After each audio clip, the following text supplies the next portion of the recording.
हम हैं अजमेर की स्टेशन यहाँ पर जो है राष्ट्रीय हिंदू सेना के में क्या रहा आज का?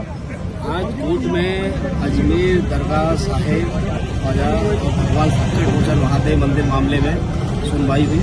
सुनवाई माननीय मनमोहन चंदेल जी की अदालत में, जैसा कि चल रहा है, अदालत ने सभी पक्षों को सुना है जैसा कि हर बार सुनते हैं।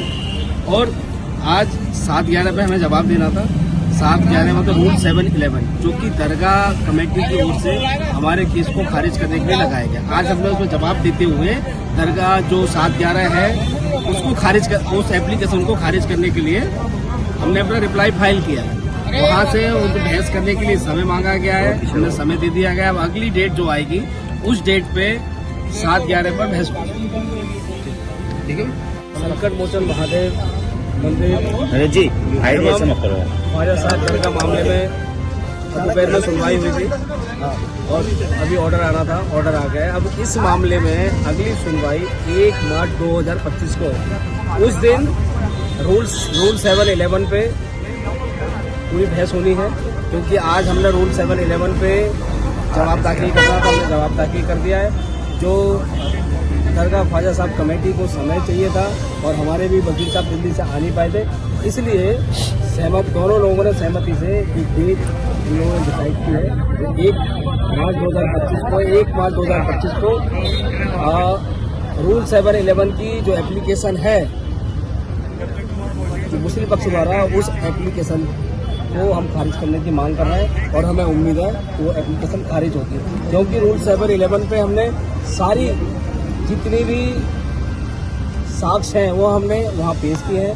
क्योंकि मथुरा और काशी में रूल 7-11 पूरी प्रकार से वहाँ लागू हो चुका है। एकदम आप देखोगे कि वहाँ पे भी केस चल रहे हैं, मथुरा का भी चल रहा है, काशी का भी चल रहा है। तो यहाँ पे भी इनका रूल 7-11 खारिज होगी और हमारा केस ये चलेगा और जल्द ही वहाँ का सर्वे भी।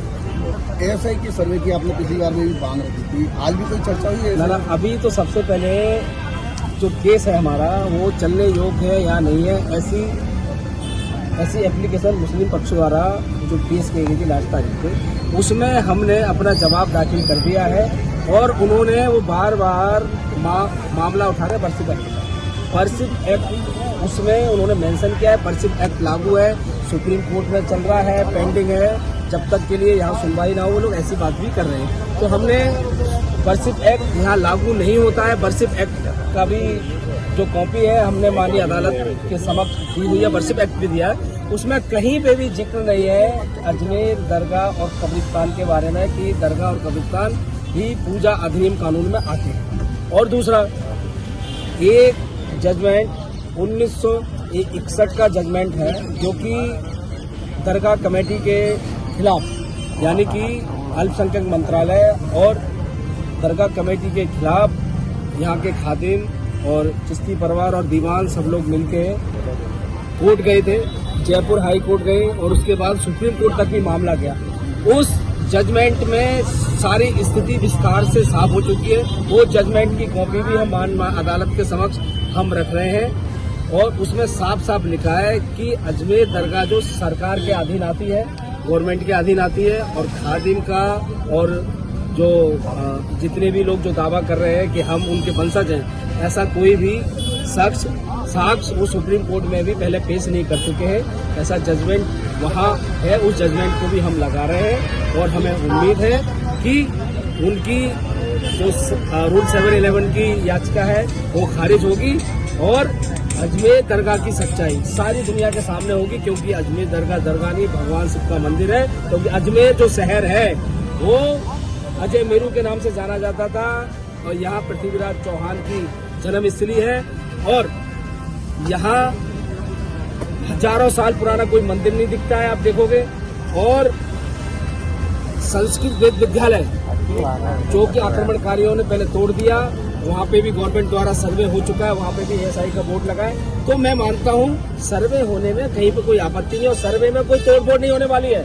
मैं फिर बता रहा हूँ, लोगों में कुछ लोग मुस्लिम पक्ष के लोग हैं जो गलतफहमी कर देते हैं, खुदाई हो जाएगी, तोड़फोड़ हो जाएगी, ये सब गलतफहमी है। कोई तोड़फोड़ होने वाली नहीं है और आज बहुत सारी टेक्नोलॉजी ऐसी आ चुकी है, बिना तोड़े फोड़े सब कुछ पता चल जाता है। और यहाँ तो सिर्फ जो दरवाजा है सिर्फ दरवाजा खोलना है तहखाने का दरवाजा खुलते ही सारी सच्चाई सामने आ जाएगी। और हमारी लड़ाई खादिम या चिश्तियों से नहीं है, अभी हमारी लड़ाई गवर्नमेंट द्वारा जो चल रहा है उनको हमने पार्टी बनाया है, क्योंकि जिसके अंडर में दरगाह है हम उनको ही पार्टी बनाएंगे। और जो कोई मान लो कि यदि किसी व्यक्ति की प्रॉपर्टी पे कोई आदमी चौकीदारी करता है तो हम चौकीदार को पार्टी बनाएंगे या मकान मालिक को बनाएंगे। तो मालिक वहाँ दरगाह कमेटी है और अल्पसंख्यक मंत्रालय उनको पार्टी बनाया है।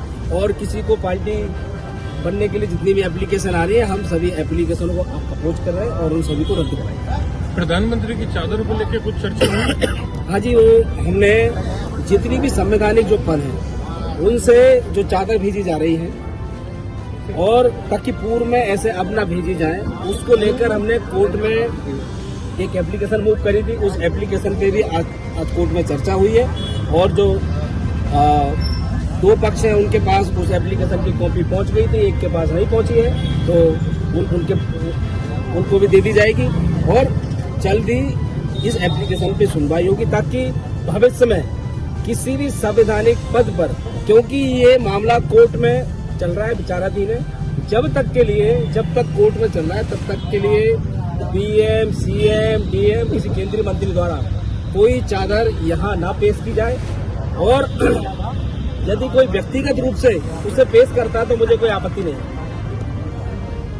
ठीक है सर। कर रहा है 1 मार्च को जो है अपनी तारीख दी गई है।